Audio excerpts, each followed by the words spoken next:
In this statistics lesson, we will be discussing the addition rule and the multiplication rule that are used in probabilities. In this section, we're going to first talk about the addition rule, which is a tool for finding the probability of A or B happening. That just means either, or possibly they both could be occurring. The word "or" here is the big thing. Okay, or indicates that we're going to use that addition rule. We're also going to talk about the multiplication rule. That's used for finding the probability of A and B. So for here, that word "and" is going to be the big word, and or. All right, so first we have to talk about a compound event. Compound event is when events are combining two or more simple events. So we're going to take like the probability that we draw a heart and the probability that we draw, a king, right? So like those are compound. All right, so the notation for the addition rule, probability of A or B, that's our addition rule, is the probability that in a single trial, event A occurs or event B occurs or they both occur. So there's three different things we're going to look at. A alone, B alone, or both of them together. To find A or B, we're just going to add the number of ways that A could occur and the number of ways that B could occur. But because they could happen at the same time, we may have to eliminate some of those overlaps. So just be careful. And again, that's always going to be over the total sample space.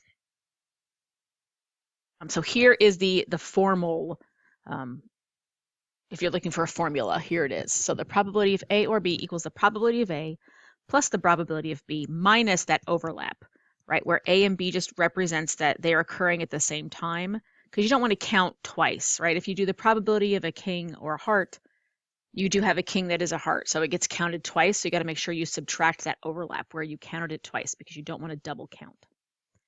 All right, if two events are disjoint, or what we call mutually exclusive, this means that they can never happen at the same time.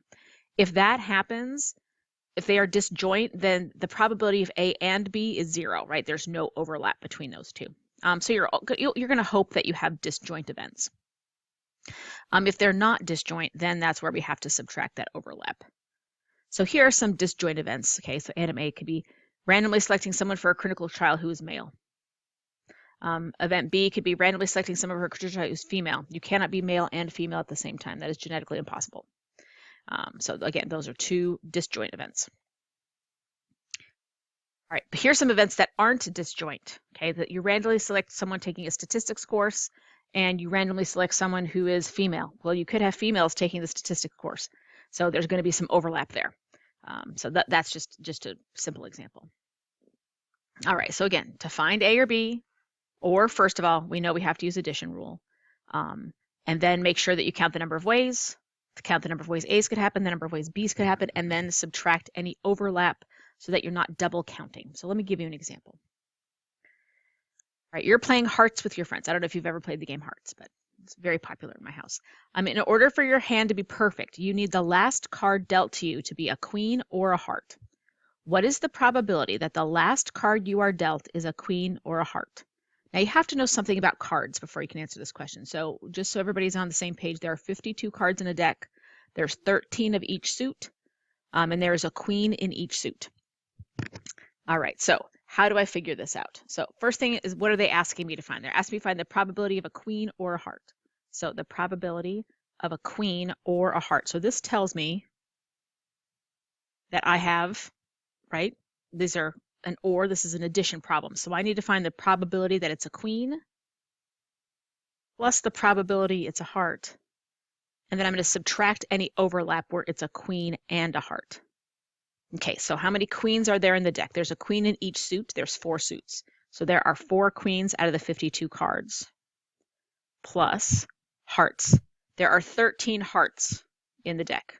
So 13 out of the 52 are hearts, minus, is there a queen that is a heart? And there is one. There is one queen of hearts in the deck. And so it got counted twice. It got counted as a queen. It also got counted as a heart.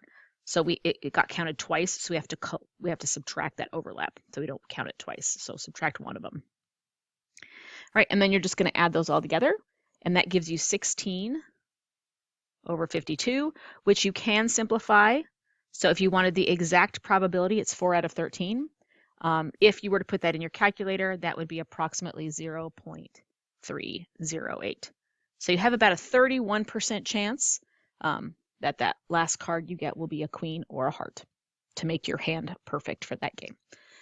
So that's how you should really break this down and really think about what you're doing as you're going through this process. And you want to make sure that you're writing down all the information. Complementary events can also come in really handy when you're doing these. If you have, anytime that you put together the probability of an event plus the probability of its complement, it should always be 1. They must be disjoint because the complement is defined as not A, right? So they're telling you they're mutually exclusive.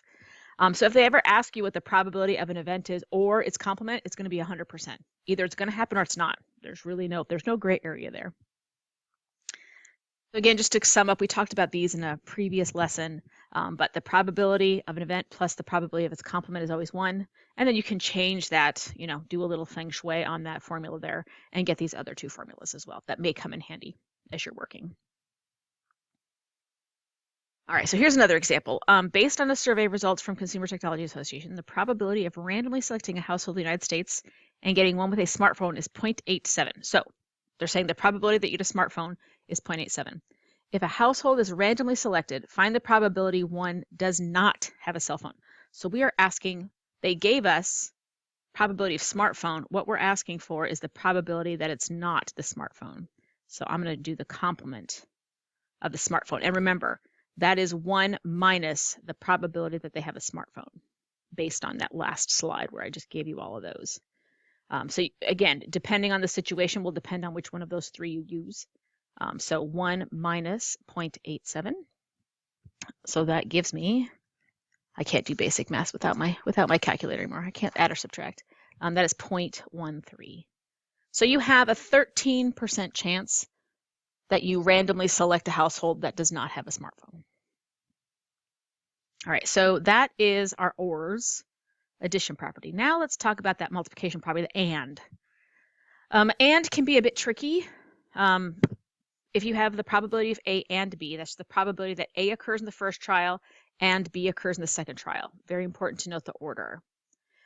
If they do this next thing, this little symbol right here is called the probability of B given A has already happened. These 2 are the same thing, okay? Because A has to happen first and then B has to happen second. A lot of people get those confused. But very important that you realize that this one right here, you have to assume that A has already occurred. And B is happening afterwards. So they're not the same, they're just similar. It's hard to, this is where probability can get really interesting because there are going to be times where these 2 are the same. There are going to be times they're going to be different. But because some people, the trial may be happening at the same time. Like if you're rolling 2 different die, like a red die and a green die, you roll them at the same time. So what happens first? We don't know because they're happening at the same time. So that's where it can get a little tricky.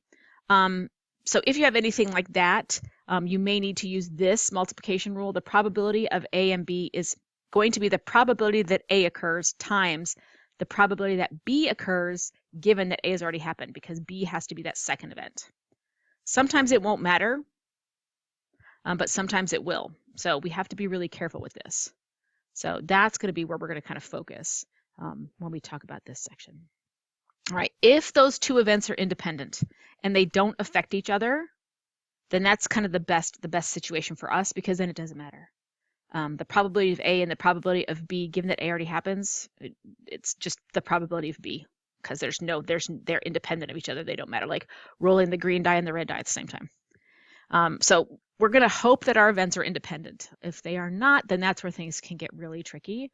Like stoplights, right? What's the probability that I'm going to make it through the first stoplight and the second stoplight? Well, in order for me to make it through the second stoplight, I have to make it through the first one first, right? So that you have to look at that. But if I'm looking at rolling a green die and a red die, it doesn't really matter which one's first or which one's second. Another way that you're going to see this a lot is talking about drug testing. You're going to be, a lot of time you're going to be given some data and you're going to have to draw from that. So we have this little chart.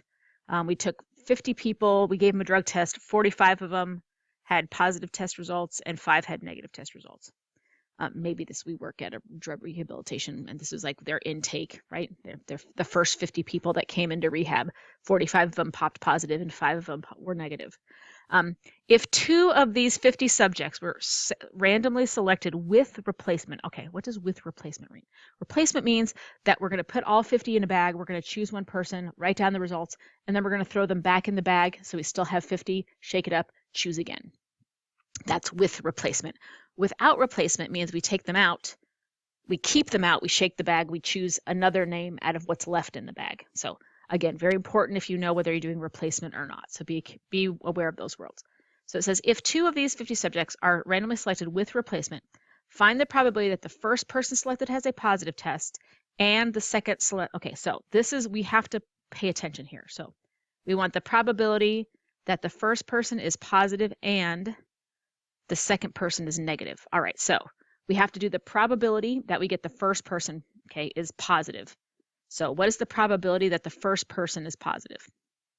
So let's look at our chart. Again, we've got all 50 people, and 45 out of those 50 are positive. All right, plus, times. Keep forgetting it's times. We've moved on to the ands. All right, now we need the probability that the second is negative. Now, because we put the name back, we put that result back in the bag, okay, we still have 50 people in the bag, right? So we've got 50 people in the bag. How many of them are negative? There are 5 out of the 50, right? So we would just multiply those 2 together, and we get, and I'm just going to give you the decimal because it's a pretty big fraction, so 0.0900 if we go to 4 decimal places. So we have a 9% chance that we're going to draw a positive person first and then a negative person second. Now it says do the same thing, but this time don't put the name back in the bag. So we're going to do the same thing, same formula. The probability the first person's positive, right? There's 45 out of the 50 people, but this time we're not putting that person back. So we don't have 50 people in the bag anymore. We only have 49 people in the bag.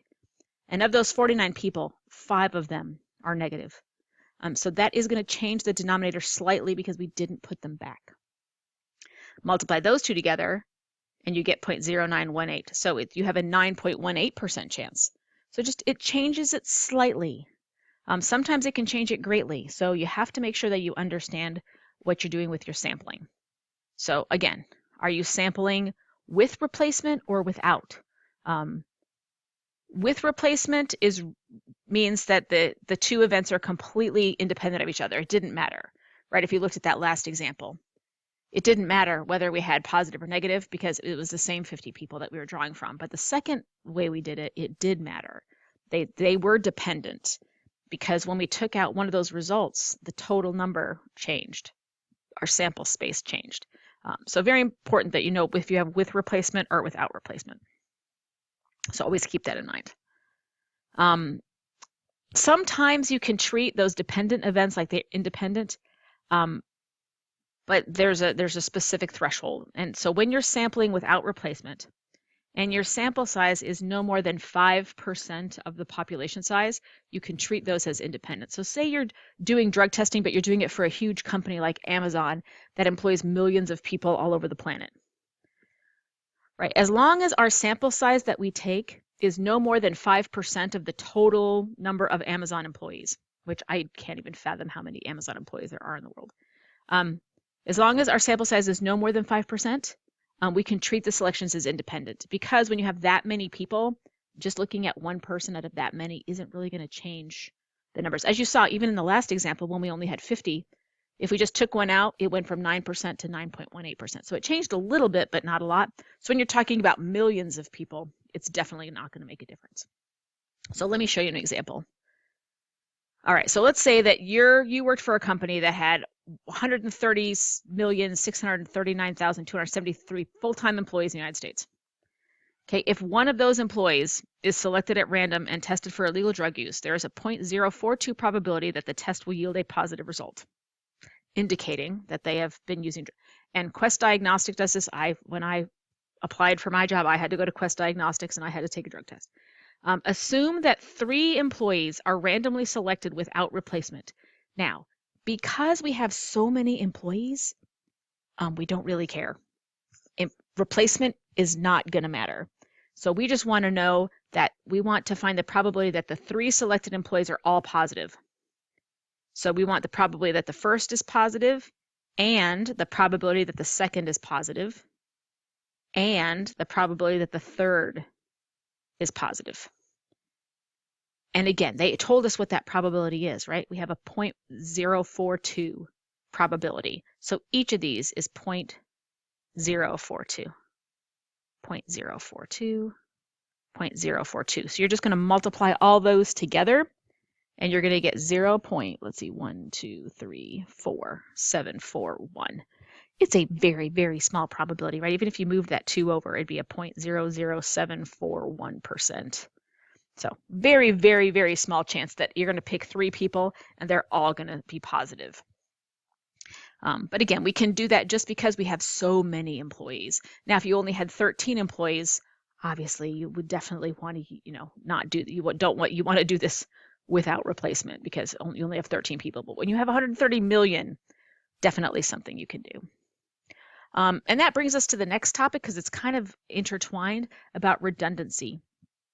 If you go especially into the IT field, redundancy is something that's really important. You need to make sure that your backups have backups because there are times, I actually worked at a school once that lost, they had 3 backups and they were all corrupted and they lost all of their data.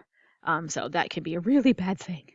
But engineers often design components, especially in cars, and that the whole system won't fail just because one thing fails, right?